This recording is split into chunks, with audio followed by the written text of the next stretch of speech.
enfrentando uno de los momentos más críticos de la pandemia en nuestro país desde la llegada del coronavirus a Chile en marzo del año pasado. Este lunes debutaron también medidas más restrictivas impuestas por la autoridad sanitaria con el fin de intentar contener esta pandemia que la verdad es que no da tregua. Para abordar esta situación actual de la pandemia en nuestro país estamos en contacto ya con Juan Carlos Said. Él es médico internista del Hospital Sotero del Río y también máster en salud pública. Juan Carlos, buenas noches. Hola, buenas noches. Muchas gracias por la invitación. Muchas gracias, Juan Carlos. Primero, consultarte por la situación sanitaria que estamos atravesando por estos días. Durante la semana pasada, lo mencionaba en la presentación, tuvimos entre 7.000 y 8.000 casos todos los días y actualmente, por ejemplo, hoy tuvimos una disminución. Entendemos también que esto no es algo que vaya a marcar tendencia, sin embargo, es una disminución respecto a la cantidad de casos del año pasado. ¿Cuál es hoy, lunes 5 de abril, la situación sanitaria en la que estamos encontrándonos en nuestro país? La situación es muy grave. Tenemos efectivamente el mayor número de casos activos en toda la pandemia, el mayor número de hospitalizados en unidades de paciente crítico. Y desgraciadamente no hay una señal clara de que esta situación esté mejorando. Entonces, eso es lo realmente preocupante. Y que, de hecho, lo que podemos esperar para las próximas semanas es que, independiente de que incluso aunque viéramos alguna leve mejoría que no se ha visto ahora en el número de contagiados, lo más probable es que el número hospitalizado va a seguir aumentando, producto de que lo que vamos a ver son los que se enfermaron en las semanas previas y que se van a hospitalizar en las próximas semanas. Y la situación es muy crítica en el sentido de que nuestro sistema no es que le quede un 5% de capacidad. Muchas veces se dice, mira, están ocupadas el 95% de las camas. La realidad es que está trabajando al 400%, está trabajando con 4 veces más camas de las que trabaja habitualmente, con cerca de 4.000 camas. Entonces es un número récord de camas, que son camas que se llaman de estas reconvertidas, donde significa que a una cama básica se la complejiza, se le suma un ventilador, pero no hay suficiente personal para atenderla. Entonces, ¿quién la atiende? Bueno, personal que habitualmente no trabaja con ese tipo de pacientes. Puede ser cirujanos, puede ser pediatras. Entonces, el paciente recibe una atención que es subóptima. Y eso evidentemente influye sin duda en la mortalidad. Y aún pensando en esas camas más simples, en el fondo, que son camas que no son el ideal, sino el lugar donde se puede tratar, no la forma en que se debería tratar a los pacientes, de esas camas ya nos quedan muy pocas.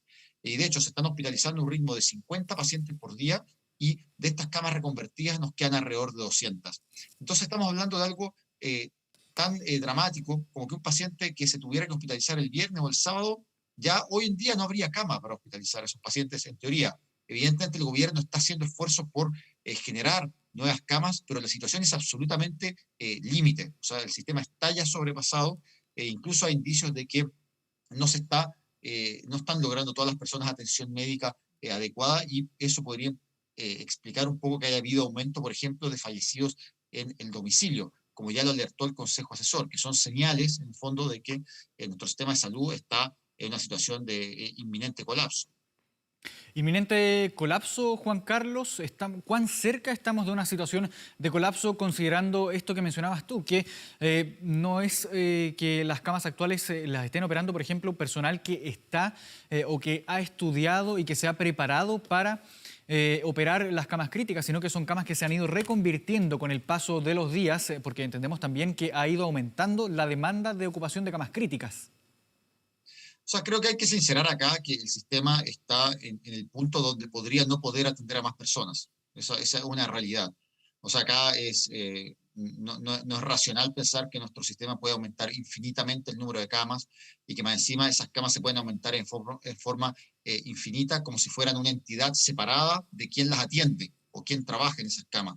Recordemos que un paciente en una UCI no solo necesita un médico, necesita enfermeras, necesita paramédicos, es un paciente al que hay que hacer, hay que cambiarle pañales, hay que limpiarlo, hay que movilizarlo varias veces al día. En ese trabajo colaboran distintas personas, es todo un equipo, y ese equipo no se genera de un día para otro. Y cuando evidentemente a ese mismo equipo se le cargan 10, 15 o 20 camas más, la calidad de ese cuidado se deteriora, y ya eso lo estamos viendo hoy en día. Entonces creo que acá lo clave es que efectivamente estamos aplicando una medida como la cuarentena, que es una medida que tiene efectos adversos, que es una medida que es más efectiva cuando se aplica en forma intensa y por corto tiempo, de modo de cuidar la economía y al mismo tiempo cuidar la salud de las personas. Entonces acá, esta medida, que no es una medida deseable, es desgraciadamente la única que tenemos o la única herramienta que nos queda para contener una situación de contagio que desgraciadamente está fuera de control y a diferencia de lo que ha sucedido o lo que sucedió en la primera ola, esta situación se da en todo Chile. O sea, la situación de aumento de casos, la situación de ocupación total de las camas críticas se da en todo el país. Entonces ya tampoco es como que tenemos esta opción de decir, mira, que vamos a trasladar al sur, vamos a trasladar al norte, vamos a llevar gente a Santiago. Simplemente están todas las camas de todo el país ocupadas.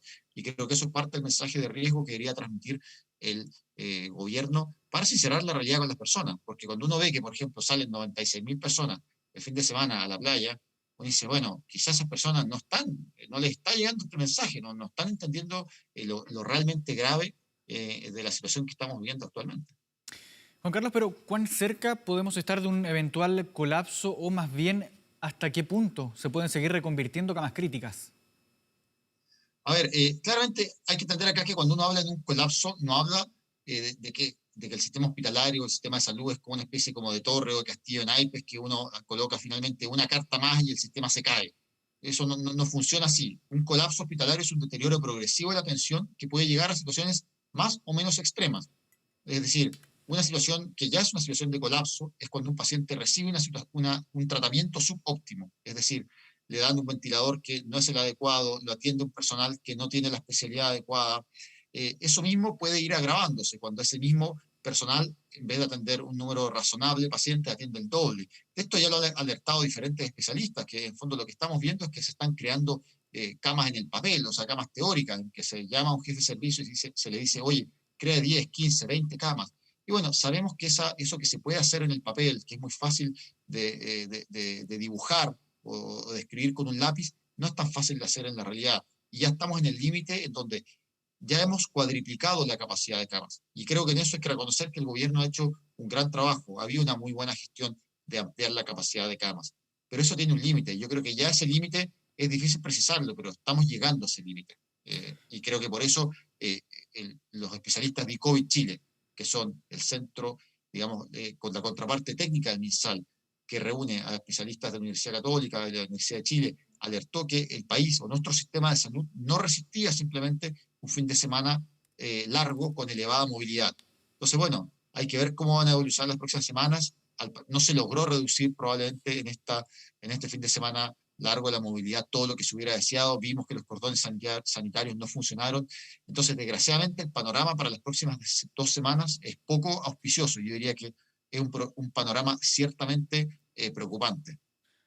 Y considerando que justo este lunes entraron en vigencia ya las nuevas medidas un poco más estrictas adoptadas por el gobierno en el marco del plan paso a paso con la intención de llegar a algún punto en que se pueda contener de alguna forma la pandemia. ¿Puede llegar a tener algún efecto positivo estas medidas? ¿En cuánto tiempo podríamos empezar a ver ya los primeros efectos y si esto es suficiente? A ver, yo creo que las medidas son las adecuadas, al menos en la teoría. Ahora, obviamente esas medidas tienen que ser llevadas a la práctica. Y sabemos que por diversos motivos las cuarentenas han perdido eficacia. Primero porque las personas están agotadas, hay una fatiga económica y también hay una fatiga psicológica. Entonces, es muy importante que el gobierno no se quede solo en decir que se van a implementar estas medidas, sino que se haga llegar ayuda oportuna económica y que además se la fiscalice en forma adecuada. Acá lo que hay que evitar a toda costa es lo que pasó quizás en la primera ola, que terminamos eternizando cuarentenas a medias que generaban un doble daño. Por un lado, no permitían cortar definitivamente la cadena de contagio y reducir el número de enfermos y al mismo tiempo dañaban la economía, porque efectivamente era una economía que estaba funcionando a media máquina. Acá lo que hay que hacer es hacer una cuarentena muy estricta, lo más corta posible, que permita efectivamente reducir los contagios. Entonces, la clave acá está no en las medidas que se anunciaron, que me parecen en la dirección correcta, sino en cómo se implementan. Y creo que estas medidas deberían ser complementadas con todo lo que se puede hacer para acelerar la velocidad de vacunación. Acá ya el Consejo Asesor habló de, por ejemplo, la importancia de que se vacunara también los fines de semana. Estamos empezando a vacunar a población más joven, población que efectivamente probablemente no tiene la misma disponibilidad para ir a un consultorio los días de semana, de lunes a viernes. Entonces hay que ampliar las oportunidades de vacunación, hay que vacunar a más personas más rápido, sobre todo considerando que las nuevas variantes están afectando a una población más joven y ya no es solo una enfermedad que afecta a adultos mayores, sino que está afectando a menores de 50, a menores de 40, que están progresivamente comenzando a ocupar las unidades de paciente crítico, lo cual es algo muy preocupante y para lo cual la gran herramienta con la que contamos es la vacuna. ¿Cuándo empezaremos a ver resultados de las cuarentenas? Es difícil de predecir, va a depender de qué tan estrictas sean, de cómo se fiscalicen, pero uno esperaría que esto no va a lograrse antes de 2 semanas, un impacto significativo. Entonces, también en ese sentido preocupa quizá la fecha de las elecciones, porque uno tiene la duda o hay una incertidumbre razonable de qué tanto mejor va a estar el país para el momento de las elecciones. Creo que eso es sin duda algo bastante, donde hay incertidumbre, donde puede ser que la situación esté mejor que ahora, pero no dramáticamente mejor, y que efectivamente lleguemos a mayo en una situación que aún sea muy crítica. Juan Carlos, muy brevemente y una última pregunta que no puedo dejar de hacer. El presidente Sebastián Piñera descartó esta jornada que hubiera habido exitismo en torno a la comunicación respecto a cómo se manejaba la pandemia. Durante la semana pasada y antepasada vimos varias críticas o artículos críticos escritos por medios internacionales. A tu juicio, ¿hubo o no hubo exitismo en el manejo y en la comunicación de la pandemia?